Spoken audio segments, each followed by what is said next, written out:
नाज़रीन गिरामी अस्सलामु अलैकुम वरहमतुल्लाहि वबरकातुहू। सीधी बात के ताज़ा तरीन प्राइम टाइम में आप लोगों का इस्तकबाल है। नाज़रीन गिरामी, मैं अंसार अज़ीज़ नदवी इस वक्त आप लोगों के सामने कुछ अहम तरीन ख़बरों पर तबसरे लेकर के हाज़िर हूँ। तफसीलात में जाऊँ उससे पहले आप लोगों से जो दरख्वास्त होती है उस पर ज़रूर तवज्जो कीजिएगा। नाज़रीन गिरामी, इस वक्त मशरिक़ वस्ता में जो सूरत हाल बनती बिगड़ती नज़र आ रही है वो आप लोगों के सामने है। इसराइल कह रहा है कि जंग के लिए अमरीकी ग्रीन सिग्नल का हम इंतज़ार कर रहे हैं। ईरान ने आबनाए हुर्मुज़ को खोलने के लिए नई शराइत रखी है। तेहरान का कहना है कि वो आबी गुज़रगाह को उस वक्त तक दोबारा नहीं खोलेगा जब तक कि उसके तकरीबन 11 ट्रिलियन डॉलर के ज़ब्त शुदा असासे जारी नहीं किए जाते। देखिए, इस वक्त एक वीडियो भी है। जी हाँ, वज़ीर ख़ारिजा अब्बास इराक़ची ने साफ़ और वाज़ेह तौर पर कह दिया है कि उनके असेट्स जो हैं, उनका असासाजात जो 11 ट्रिलियन डॉलर से भी ज़्यादा का जो फ्रोज़न किया गया है, फ्रीज़ किया गया है, उसको अगले 48 घंटे में नहीं जारी किया गया, रिलीज़ नहीं किया गया, तो सीज़ फायर जो है वो ख़त्म हो सकता है, यानी जंगबंदी ख़त्म हो सकती है। ये ख़ुद ईरान ने कहा है। हाल ही में ईरान के दारुल-हुकूमत तेहरान में फ़िज़ाई दिफ़ाई निज़ाम के फ़आल होने की इत्तलात सामने आई थी। यानी अपने साए जो है फ़िज़ाई दिफ़ाई निज़ाम को बहाल कर दिया था। ज़ाहिर सी बात है कि शहर के कई हिस्सों में दुश्मन हदाफ यानी मशकूक या दुश्मन के हदाफ को रोकने के लिए काम करते भी सुना गया है। नई तर्ज से जो है इस वक्त मिज़ाइल को अपने अपने लॉन्चर पैड्स पर लाने की भी बात कही गई। ऐसी सूरत हाल में इसराइल कह रहा है कि हम अमेरिका की ग्रीन सिग्नल का इंतज़ार कर रहे हैं। उधर ईरान अमेरिका कशीदगी जो एक बार फिर सुर्खियों में है, जंगबंदी में तोसी के बावजूद बड़े मुआहदे का मुस्तकबिल ख़तरे में पड़ा हुआ है। ख़ुद जो है ट्रंप इस वक्त बोलता हुआ नज़र आया कि जो है हम मुज़ाकरात चाहते हैं, हम जंगबंदी चाहते हैं, लेकिन वक्त ईरान चाहता है कि हमेशा के लिए जंगबंदी हो और उसके अपने मुतालबात हैं। ये कशीदगी में वक्ती कमी के बावजूद हालात अब भी नाजुक और गैर यकीनी सूरत हाल का शिकार है। नाज़रीन गिरामी, हर गुज़रते दिन के साथ कब जो है अमेरिका हल्ला कर दे, एक बार फिर मशरिक़ वस्ता जंग की लपेट में आ जाए, कुछ कहा नहीं जा सकता। ईरान की जौहरी प्रोग्रामों, इक़्तिसादी पाबंदियों के ख़ात्मे और मशरिक़ वस्ता में असर व रसूख़ जैसे अहम नुकात पर किसी हतमी मुआहदे तक अभी तक नहीं पहुँचा जा सका है। अमरीकी हुक्काम का मौक़िफ़ है कि ईरान को अपने जौहरी प्रोग्राम के हवाले से मुकम्मल शफ़ाफ़ियत दिखानी होगी और बैनुल-अक़वामी निगरानी को कबूल करना होगा, जबकि ईरान मुसलसल इस बात पर जोर दे रहा है कि जब तक इस पर आए तमाम इक़्तिसादी पाबंदियाँ ख़त्म नहीं की जाती वो किसी बड़े समझौते के लिए तैयार नहीं होगा। और मालूम होना चाहिए कि ईरान न्यूक्लियर डील के तहत 2015 में एक तारीख़ी मुआहदा तय पा चुका था, जिसका मकसद ईरान के जौहरी प्रोग्राम को महदूद करना और उसके बदले इक़्तिसादी पाबंदियों में नरमी देना था। लेकिन इन दरिंदों ने उस मुआहदे को पूरा नहीं किया। उस मुआहदे से अमेरिका अलहदगी और नई पाबंदियों के निफाज के बाद दोनों ममालिक के ताल्लुकात में फिर कशीदगी पैदा हुई। जालिम अमेरिका चाहता है कि दबाव पर आकर के जो है वो पूरी तरह से अपने यूरेनियम को उनके हवाले करे, या ऐसे ही सिचुएशन बनाई जाए कि पूरी तरह से ईरान को जो है निहत्ता किया जाए।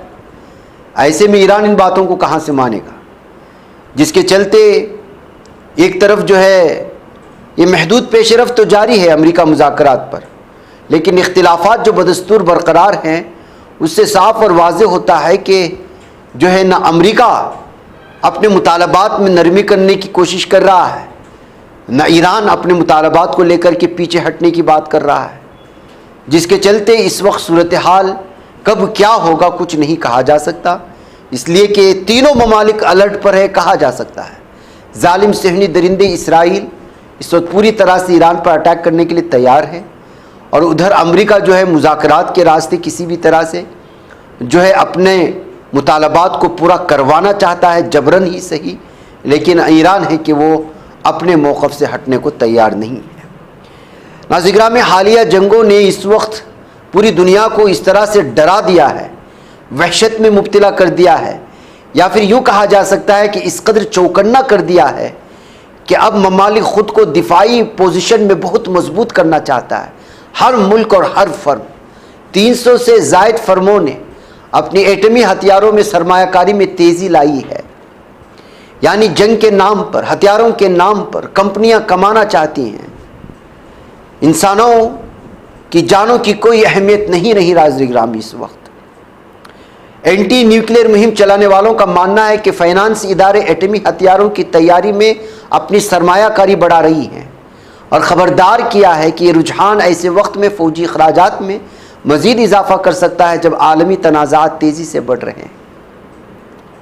ममालिक ख़ुद को बचाने की कोशिश में हैं, कंपनियां जंगों के नाम पर कमाने के चक्कर में हैं। माहिरीन खबरदार कर रहे हैं कि जब जौहरी ताकतें यूरोप, एशिया और मशरिक़ वस्ता में तनाज़ात में मुलव्वस हैं और तवील अरसे से जारी अदम अबलाग और गैर फैलाव की कोशिशें कमज़ोर पड़ती दिखाई दे रही हैं, तो एक नई जौहरी असलहा दौर का ख़तरा उभरता दिखाई देगा। जुमा को जारी होने वाली ताज़ा रिपोर्ट में नोबल अमन इनाम याफ्ता बैनुल-अक़वामी मुहिम बराए इंसदाद जौहरी हथियार एक एंटी न्यूक्लियर तंजीम PAX ने वाज़े किया है कि बढ़ती हुई तादाद में मालियाती इदारे यानी फाइनेंस इदारे उन कंपनियों में सरमायाकारी या फाइनेंसिंग कर रहे हैं जो दुनिया की 9 जौहरी रियासतों के हथियारों को बढ़ाने और जदीद बनाने में मदद दे रही हैं। रिपोर्ट के मुताबिक सितंबर 2025 तक 301 बैंक, पेंशन फंड्स, इंश्योरेंस कंपनियां और दीगर मालियाती इदारों ने उन कंपनियों में फाइनेंसिंग या सरमायाकारी की थी जो जौहरी हथियार बनाने में शामिल है। यानी एक साल कबल के मुकाबले में सिर्फ इस जंगी दौरानिए में 15% इजाफा हुआ है, जो कई सालों की कमी का मुतजाद है। तो नाज़िरा में इससे साफ और वाज़ेह तौर पर आपको अंदाज़ा हो जाएगा कि अगले 1-2 सालों में न जाने कितने ममालिक यूरेनियम को ख़रीदने में या एटमी हथियारों के ख़रीदने में पहली सफ़ पर नज़र आएंगे और अपनी सरमायाकारी इसमें करते हुए नज़र आएंगे। जब हर मुल्क इस तरह की दिफाई सिस्टम को मजबूत करने के चक्कर में लगेगा तो पूरे आलमी सतह पर किस तरह का तनाव और इंतशार और फिर लोगों की जानों की जाने का एक बहुत बड़े पैमाने पर ख़दशा होगा, इसका आप अंदाज़ा लगा सकते हैं। नाज़िरा में जालिम सहनी दरिंदे जंगबंदी इनके सामने कोई माना नहीं रखती। ये जंगबंदी तो करते हैं लोगों को, दुनिया को दिखाने के लिए, लेकिन फिर उन्हीं जो है कमज़ोर ममालिक पर हमला करना शुरू कर देते हैं जालिम दरिंदे और सहनी ये शैतानी चेले। लबनान की कौमी न्यूज़ एजेंसी के मुताबिक इसराइल ने आज सुबह चंद घंटे कबल ऐलान करदा जंगबंदी में तोसी के बावजूद जुनूबी लबनान के मुख्तलिफ हिस्सों में फ़िज़ाई हमले किए और गोलाबारी की। एजेंसी के एक रिपोर्ट के मुताबिक मरजइयों ज़िला के कस्बे तौलेन में तुले आफ्ताब के वक्त इसराइली लड़ाका तैयारों ने एक घर को निशाना बनाया, जिसके बाद इलाके में गोलाबारी हुई। ज़िला स्वर में इसराइली तैयारों ने मजदल जोन के मुजाफात पर भी हमले किए। तो नाज़िरा में एक तरफ जंगबंदी और दूसरी जानिब जो है ये ख़तरनाक हमले जालिम सहनी दरिंदों की जानिब से। नाज़िरा में ट्रंप जिसकी जहनीत के दिवालेपन को लेकर के लोग अक्सर ये तस्वुर करते हैं कि ये शख्स इस कुर्सी पर बैठने के लायक नहीं है, कभी एटमिक हथियार के इस्तेमाल करने की ईरान के ख़िलाफ़ धमकियाँ देता है और कभी कहता है कि हम नहीं। अभी अमेरिकी सदर डोनाल्ड ट्रंप ने ईरान पर जौहरी हथियार से हमला करने के इम्कान को मुस्तरद कर दिया, जबकि ये भी इशारा किया कि ईरान ने 2 हफ्ते की जंगबंदी के दौरान शायद दोबारा असलहा तैयार कर लिया। ट्रंप ने जुमेरात को व्हाइट हाउस में एक रिपोर्टर के सवाल के जवाब में कहा कि नहीं, मैं जौहरी हथियार क्यों इस्तेमाल करूं जो हमने उसके बगैर ही ईरान को मुकम्मल तौर पर तबाह कर दिया है। उन्होंने मजीद कहा कि जौहरी हथियार किसी को भी कभी इस्तेमाल करने की इजाज़त नहीं होनी चाहिए। बहरकैफ नाज़रीन किराम, ये मशरिक़ वस्ता में बदलती हुई इस वक्त मुज़ाकरात के बाद की सूरत हाल है। जो ताज़ा अपडेट्स हैं वो मैंने इस वक्त आपके सामने रखा है, लेकिन तीनों ममालिक अलर्ट पर हैं। जाहिर सी बात है कि अमेरिका अगर हमला करता है तो इमरान का जवाबी वार वो इसराइल पर होगा, और इसराइल के मुख्तलिफ़ इलाक़े उसके मिज़ाइल के निशाने पर हैं, और फिर मशरिक़ वस्ता में उन ममालिक के जंगी फ़ौजी अड्डों पर होगा जो अमेरिका बेस कहलाए जाते हैं। तो ऐसे में तीनों ममालिक के हाई अलर्ट पर होने और मुज़ाकरात के थोड़ी बहुत कामयाबी के साथ नाकामी की तरफ बढ़ते हुए इन ख़दशात ने एक बार फिर अरब ममालिक को बड़े तशवीश में मुब्तला कर दिया है, बिलखुसूस उन लोगों को जो अरब ममालिक में बैरून ममालिक से आकर के बरसरे रोज़गार हैं या यहाँ मुकीम हैं, और ये लाखों नहीं बल्कि करोड़ों की तादाद में हैं। यानी कि एक मरतबा फिर जंग छिड़ जाती है और ईरान की जानिब से मशरिक़ वस्ता में मौजूद अमरीकी मफादात को नुकसान पहुँचाने का सिलसिला जारी होता है, तो मज़ीद सूरत हाल बिगड़ सकती है। ये इस वक्त मुख्तलिफ़ तस्वीरनिगारों का मानना है। नाज़रीन गिरामी, आइए कुछ भारत की ख़बरों पर नज़र कर लेते हैं। मगरिबी बंगाल फ़तह करने के बाद मैं दिल्ली पर कब्ज़ा करूँगी, ये बयान इस वक्त वज़ीर आला ममता बनर्जी ने दिया है, जबकि मुख्तलिफ़ इस वक्त एग्ज़िट पोल्स की जानिब से आने वाली ख़बरें अलग अलग तरह की हैं। इन पर जो है मुकम्मल तौर पर भरोसा तो नहीं किया जा सकता। अलबत्ता टीएमसी के जीतने की तो ख़बरें हैं, लेकिन उस बढ़ोतरी के साथ नहीं, उस इजाफे के साथ नहीं, बल्कि जो है पूरे नॉर्मल तरीक़े से। मरकज़ी वज़ीर दाखिला अमित शाह ने दावा किया है कि मगरिबी बंगाल में पहले मरहले के तहत 152 सीटों पर 23 अप्रैल को हुई वोटिंग बीजेपी की फतह का इशारा दे रही है, और अखबारात भी यही कह रहे हैं जो बीजेपी सपोर्टेड अखबारात हैं। उन्होंने यहाँ तक दावा कर दिया कि 152 से 110 सीटों पर बीजेपी फतहयाब होगी। दूसरी तरफ मगरिबी बंगाल की वज़ीर आलम ममता बनर्जी ने बीजेपी को हदफ तनकीद बनाते हुए कहा कि मेरी पैदाइश बंगाल में हुई है और मैं बंगाल में ही मरूंगी। बंगाल फतह करने के बाद मैं दिल्ली पर कब्ज़ा कर लूँगी। ममता बनर्जी ने बीजेपी के साथ साथ बीजेपी के लिए काम करने वालों को भी तनकीद का निशाना बनाया। उन्होंने कहा कि बीजेपी के लिए काम करने वाले सभी लोगों के नाम फहरिस्त बंद हैं। आपने बीजेपी बैकग्राउंड की बुनियाद पर लोगों को लाया है और उसी के मुताबिक अफसरान की तकर्री भी की है। याद रखिए, आप हमें हराने की सलाहियत नहीं रखते। वो मज़ीद कहती हैं कि हम नाइंसाफ़ी के ख़िलाफ़ लड़ते हैं, हम अपने हुकूक़ के लिए लड़ते हैं। मेरी पैदाइश बंगाल में हुई है और मैं बंगाल में ही मरूँगी। बहरकैफ नाज़रीन गिरामी, इस वक्त बंगाल, आसाम के नताइज और तमिलनाडु में भी वोटिंग मुकम्मल हो चुकी है। ऐसे में अब इन तमाम रियासतों से आने वाला रिज़ल्ट, आने वाले आम इंतखाबात के रिज़ल्ट को बहुत ज़्यादा वहाँ की जो है तस्वीर वाज़े करेगा। इसके अलावा भी साउथ में बहुत सारे ऐसी रियासतें हैं जहाँ पर इलेक्शन होने वाले हैं, इसका भी उस पर इम्पैक्ट हो सकता है। ये इस वक्त सियासी तबसरानिगार लिख रहे हैं। नाज़रीन गिरामी, कब कौन किसका दामन थाम ले, सियासत में कोई किसी का नहीं होता। यहाँ जिसके जैसे मफादात वैसे ही होते हैं। जब से मीडिया ने राघव चड्ढा के बयानात को बढ़ा चढ़ाकर पेश करने लगा था और उसकी तारीफ़ों की पुल बांधना शुरू कर दिया था, तो उसी वक्त से लिखने वालों ने लिखा था कि राघव चड्ढा किसी और पार्टी की जानिब जाने की तैयारी कर रहे हैं। शायद इसका इशारा मीडिया को मिल चुका है कि ये पार्टी वही हो सकती है जिस पार्टी को वो चाहते हैं।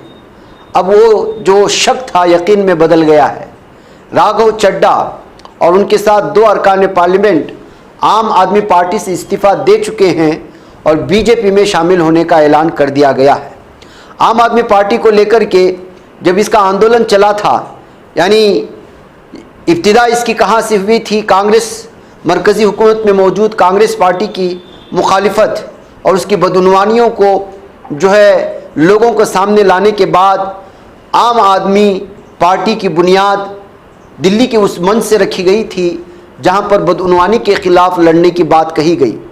लोगों ने उसको सराहा और आम आदमी और मुख्तलिफ पढ़े लिखे लोगों के इस पार्टी में होने की वजह से तारीफ़ें होने लगी। लेकिन गुज़रते अय्याम के साथ पता चला कि इस पार्टी को फंडिंग करने वाली बीजेपी थी, या उस आंदोलन को फंडिंग करने वाली बीजेपी थी जो मरकज़ी हुकूमत को गिराने के लिए अपने मोहरों का इस्तेमाल कर रही थी अंदरूनी सतह पर।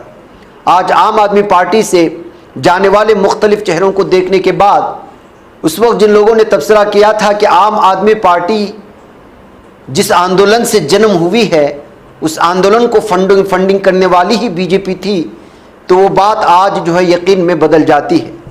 राघव चड्ढा जैसे चेहरे जो अवामी जो है मसाइल को पार्लियामेंट में बड़ा चढ़ाकर पेश करने में जो मशहूर हुए, मारूफ हुए, जिनकी तारीफ़ें हुई और आम आदमी पार्टी के हर छोटे बड़े मसले को पार्लियामेंट में ला करके बड़े पैमाने पर जिन्होंने सुर्खियां बटोरी और जिन्होंने अखबारात के बड़े बड़े हेडिंग्स पर अपने नाम लिखवाए, आज वो बीजेपी में जाने की तैयारियां कर रहे हैं। तो मतलब यही है कि अंदरूनी सतह पर कोई और सिस्टम काम कर रहा था और बैरूनी सतह पर कुछ और ही ज़बान बोल रही थी, ऐसा कहा जा सकता है। वह कैफ देखेंगे कि जो आम आदमी पार्टी में रह कर के बड़े ही ज़ोरों शोरों से आम आदमी पार्टी के आम आदमी लोगों के मसाइल लोगों के सामने ला रहे थे, वो बीजेपी में रह कर के भी क्या ज़बान वही ज़बान बोलेगी। जहाँ नाज़िग्राम में राघव चड्ढा, संदीप पाठक और अशोक मित्तल ने एक साथ पार्टी छोड़कर बीजेपी में शामिल होने का फैसला कर लिया है। न सिर्फ फैसला किया बल्कि उन्होंने आम आदमी पार्टी के ज़रिए से शोहरत हासिल करके, वोट बटोर करके, सेकुलर लोगों की वोट लेने के बाद, मुख्तलिफ़ किस्म के ओहदों का मज़ा चखने के बाद, पार्लियामेंट का चेहरा देखने के बाद आज वो मोदी की तारीफ़ करते हुए नज़र आ रहे हैं। यानी कि आप एक शख्स को सेकुलर कह कर के वोट दें, उनको पार्लियामेंट तक पहुँचाएँ, उनको ओहदों पर बिठाएँ और उनको अखबारात में सुर्खियाँ भी दिलवाएँ और उनकी सोच और तस्वुर को लेकर के आप तारीफ़ भी करें और अचानक किसी ऐसी फ़िरका परस्त पार्टी में जाने का वो लोग ऐलान कर दें, तो आप अंदाज़ा लगाएं कि भारत में अवाम ठगे जा रहे हैं सेकुलर के नाम पर। नाज़रीन, मुझे इजाज़त दें। वस्सलामु अलैकुम वरहमतुल्लाहि वबरकातुहू। मैं जवाब दे रहा जी। राज्यसभा में आम आदमी पार्टी के 10 सांसद हैं और 2/3 से ज्यादा सांसद इस मुहिम में हमारे साथ हैं। उन्होंने हस्ताक्षर भी कर दिए हैं और आज सुबह हमने चेयरमैन राज्यसभा को तमाम डॉक्यूमेंटेशन जो कागजी कार्रवाई होती है, सिग्नेचर वाली लेटर होती है, वो सबमिट कर दी है। और जैसा कि मैंने कहा 2/3 से ज्यादा सांसद मैं आपको इसकी पूरी सूची अभी उपलब्ध करा देंगे। इसमें से तीन लोग तो आपके सामने बैठे हैं। इसके अतिरिक्त world class cricketer Harbhajan Singh हैं, राजेंद्र गुप्ता जी हैं, विक्रम साहनी जी हैं, स्वाति मालीवाल जी हैं और हम 3 तो आपके सामने बैठे ही हैं, अशोक जी, संदीप जी और मैं स्वयं। ठीक है, और कोई एक सवाल? यही सबका सवाल था।